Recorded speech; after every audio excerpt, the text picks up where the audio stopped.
എവിടേക്ക് പോയി? ഞാൻ പാർക്കിൽ പോയി കുറെ കളിച്ചു.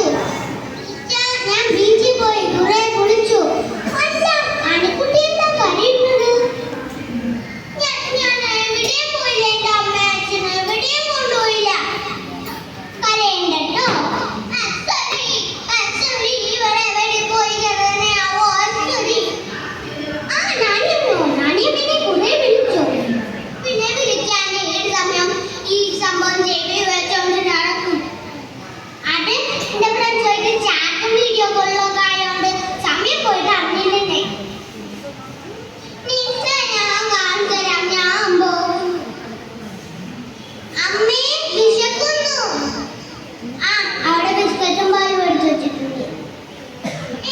അവിടെ എല്ലാവരും ബിസ്ക്കറ്റും പാലും ആവശ്യത്തിന് വീട്ടിൽ എന്തൊക്കെയാണ് ഉണ്ടാക്കി കൊടുക്കുന്നു. പോയി കഴിക്കണേ.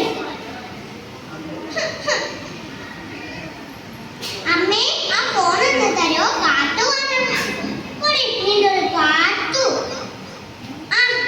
അടിപൊളി ടീച്ചറാണോ? ഓക്കെ. ഇനി എന്താ ചെയ്തു? ഞാനൊന്നും ചെയ്തില്ല അമ്മേ. എന്റെ അച്ഛൻ വരുമ്പോൾ ഞാൻ പറഞ്ഞു കൊടുക്കും.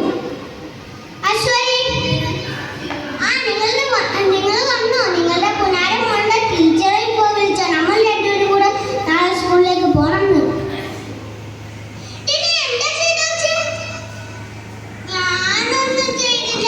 അമ്മ വെറുതെ പറയാ. നമുക്ക് നാളെ പോണം. അനുകൂലിന്റെ പാരന്റ്സ് ആണോ? വരൂ, ഇരിക്കൂ. എന്താ ടീച്ചർ പ്രശ്നം? ഒരു പ്രശ്നവും ഇല്ല.